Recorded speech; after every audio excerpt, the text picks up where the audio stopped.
The experts are talking about it hitting the earth in April of 2029, and that's what this book is about by Thomas Horn. And we have a big interview coming, some in the free portion of the program. The rest of it will be in the subscriber portion after the break.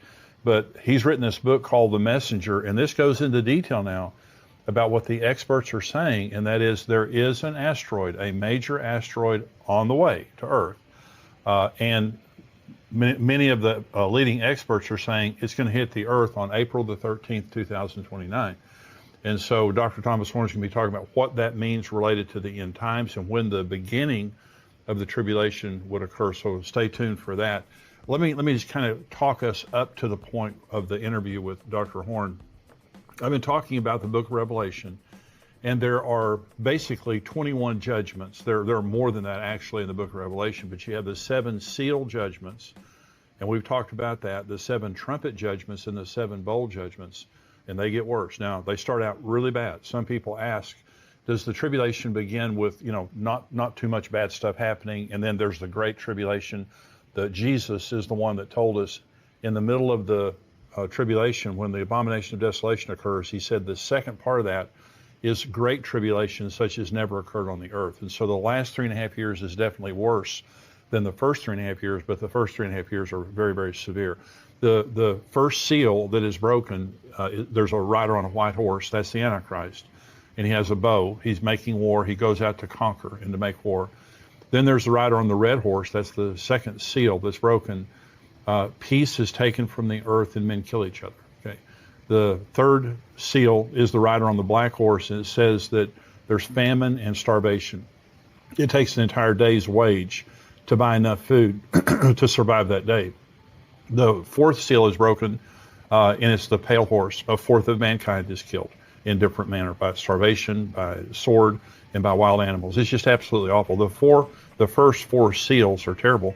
The 5th seal is broken, and you have the altar of souls, where the people who have been martyred are asking God, how much longer do we have to wait?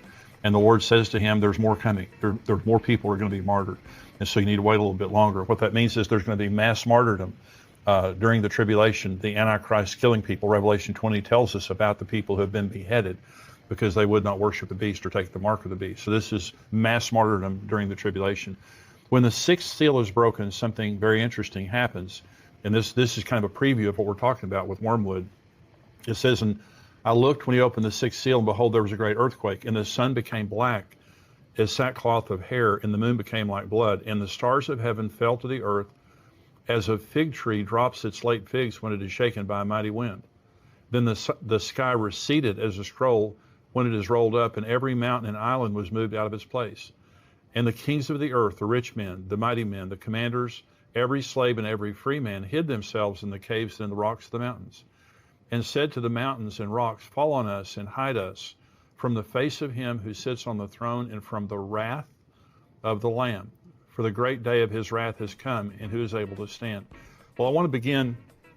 This is talking about the sky growing black, and stars begin to drop like a fig tree drops its figs, and all those things. Well, if you saw the movie Greenland, it's a good movie, and it talks about extinction level event that happens when an asteroid hits the Earth. And what you notice in that movie, which is a very realistic movie, is an asteroid is not just one big rock, even though it is, ultimately. You have all of these stars, all of these parts of the rock hitting in waves. And so that would be like a fig tree losing its figs. And so we're going to read in just a minute in Revelation chapter 8 now, all of the events, or the first 4 trumpets, are going to sound in Revelation chapter 8. The seals are over. The first 4 trumpets are going to sound, and all of these are the same event. It's all wormwood that is about to hit, that hits, and the effect after it hits. So this is chapter 8. When he opened the 7th seal, there was silence in heaven for about half an hour. And I saw the 7 angels who stand before God, and to them were given 7 trumpets. Then another angel, having a golden censer, came and stood at the altar. He was given much incense, that he should offer it with the prayers of all the saints upon the golden altar which was before the throne. And the smoke of the incense with the prayers of the saints ascended before God from the angel's hand. And then the angel took the censer, filled it with fire from the altar, and threw it to the earth. And there were noises, thunderings, lightnings, and an earthquake. So the 7 angels who had the 7 trumpets prepared themselves to sound. So they're about to sound their trumpets, and as each one of them sounds the first 4 trumpets now, this is all talking about the same event. This is the first trumpet. Verse 7, the first angel sounded, and hail and fire followed, mingled with blood, and they were thrown to the earth. And a third of the trees were burned up, and all the green grass was burned up. So now here comes this asteroid, and it begins to enter Earth's atmosphere. And what happens is the atmosphere becomes superheated. And so just like this star is coming, it's throwing off these parts of it that come in first. That's what it's talking about here. And then everything begins to get burned up. It begins to scorch the earth. Here's the second trumpet, same event. Then the second angel sounded, and something like a great mountain burning with fire was thrown into the sea. And a third of the sea became blood, and a third of the living creatures in the sea died, and a third of the ships were destroyed. Again, this is part of wormwood. This is part of the asteroid that comes and it strikes the ocean. And when it does, it just devastates the ocean and the sea life in the ocean. Okay, here's the third trumpet. Then the third angel sounded, and a great star fell from heaven, burning like a torch, and it fell on a third of the rivers and a third of the springs of water. The name of the star is Wormwood. A third of the waters became wormwood, and many men died from the water because it was bitter. Now you notice that this is affecting a third of the earth. That's a massive amount of geography that this is covering, both in the sea and on the land, and it's making the waters poisoned so that people die when they drink the waters. And now later in Revelation 16, all sea life dies, and all of the waters of the earth are either poisoned or become blood. So the judgment upon the waters is one of the great judgments now. But what you'll notice now in the trumpet judgments, and also or the seal judgments and the trumpet judgments, is it's partial. It's a fourth, it's a third, it's partial. When you get to the bowl judgments of later on in the book of Revelation, it's total. Everyone's affected by those judgments. And so this is the fourth trumpet. Then the fourth angel sounded, and a third of the sun was struck, a third of the moon, a third of the stars, so the third of them were darkened. A third of the day did not shine, and likewise the night. And I looked, and I heard an angel flying through the midst of heaven, saying with a loud voice, Woe, woe, woe to the inhabitants of the earth, because the remaining blast of the trumpet of the 3 angels are about to sound. Let me go back now to the 6th seal and read you what I read you earlier. I looked when he opened the 6th seal, and behold, there was a great earthquake, and the sun became black as sackcloth of hair, and the moon became like blood. And the stars of heaven fell to the earth as a fig tree drops its late figs when it is shaken by a mighty wind. So both in the 6th seal and also here at the 4th trumpet, we're told that the sky grows black. That's exactly what happens when a meteor or an asteroid hits the earth. That magnitude of an asteroid, it throws up all the dust. There's all, like Mount St. Helens or something like that. All this dust is thrown up into the atmosphere, and it becomes very dark or black. And so these judgments are describing one event. An asteroid is coming. It begins to superheat the earth, burn up all the green grass, all of that. Then it throws off a part of itself in the ocean. Then it hits the earth, and then the sky grows black. So the judgment of wormwood is a severe judgment that causes great death, great harm. You can understand the level of panic. Now, Dr. Tom Horn is going to join us here, and he had a personal experience that he's going to talk about, a dream that he experienced that then led him to the truth of Apophis. Now, Apophis is what NASA is calling the asteroid that it's on its way here.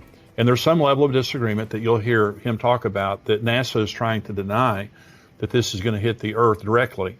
You can imagine the panic that would cause if everyone knew this was happening. And by the way, we have sent up a spaceship for the purpose of finding asteroids and trying to blow them up for the purpose of them not hitting the earth. And so I personally believe that is in response to Apophis and what NASA is saying right here. So we're going to go right now to this interview by Dr. Tom Horn. NASA has affirmed that there is an asteroid headed toward the earth. They're calling it Apophis. And they're saying it's going to arrive, was it 2029? Yeah, Friday the 13th, April 2029. And you may have seen in recent weeks where they're reaffirming something they already did say, and I dealt with it in both the Wormwood Prophecy as well as the new book, The Messenger, in which they're saying that while Apophis is going to make a very, very close miss of the earth, they are saying that right now they're calling an all clear, saying that it's not going to impact the planet. Now, this is something that your listeners need to really pay attention to. There are numerous scientists that reacted to their most recent all clear, warning that the trajectory that they have made, their calculation of Apophis, is off by as much as 600,000 miles. Good. In fact, a mathematician...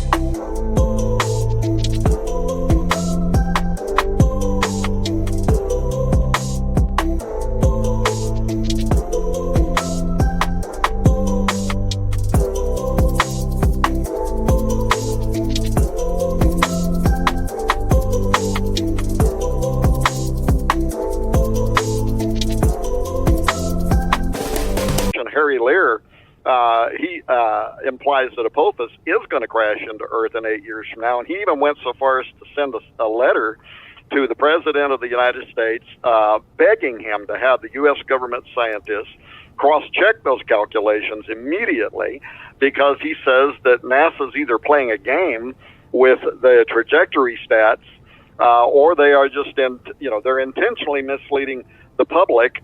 And then he ends his letter. Anybody can log online and read his letter. He ends that dispatch with this ominous admonition that he thinks we're already out of time anyway. But maybe if we got on it now, and I think behind the scenes they are on it, I think it's part of the reason Space Force was formed, that they're trying to figure out how they might be able to mitigate this incoming event. But it's not just Lear. Nathan Myhrvold, who was the head of Microsoft, the science department for Microsoft for many years, he is consistently listed every year in the top 100 scientists in the world.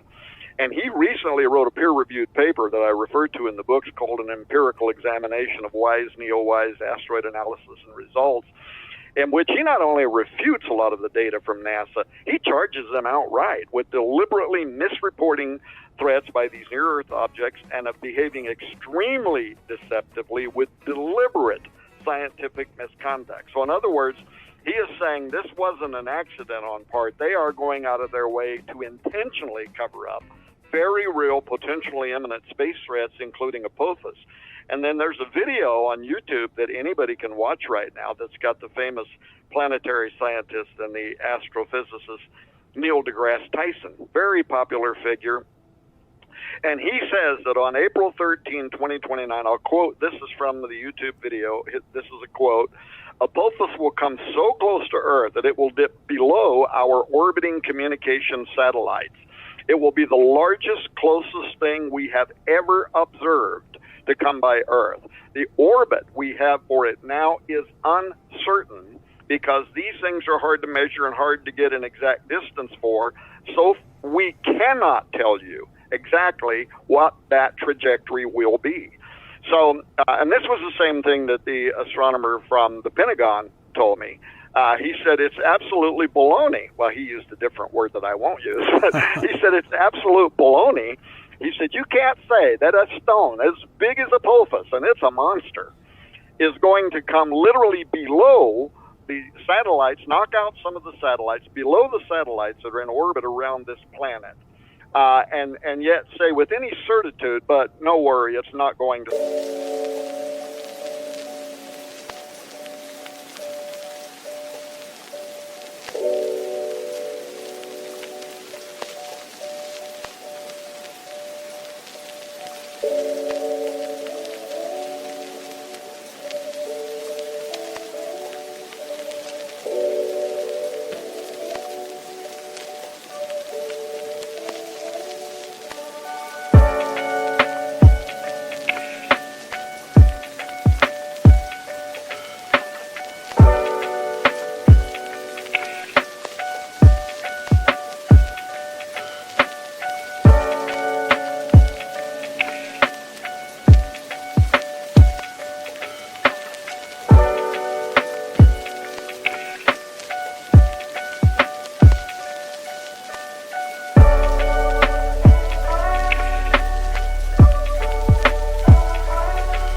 strike the planet. He said that's absolute baloney.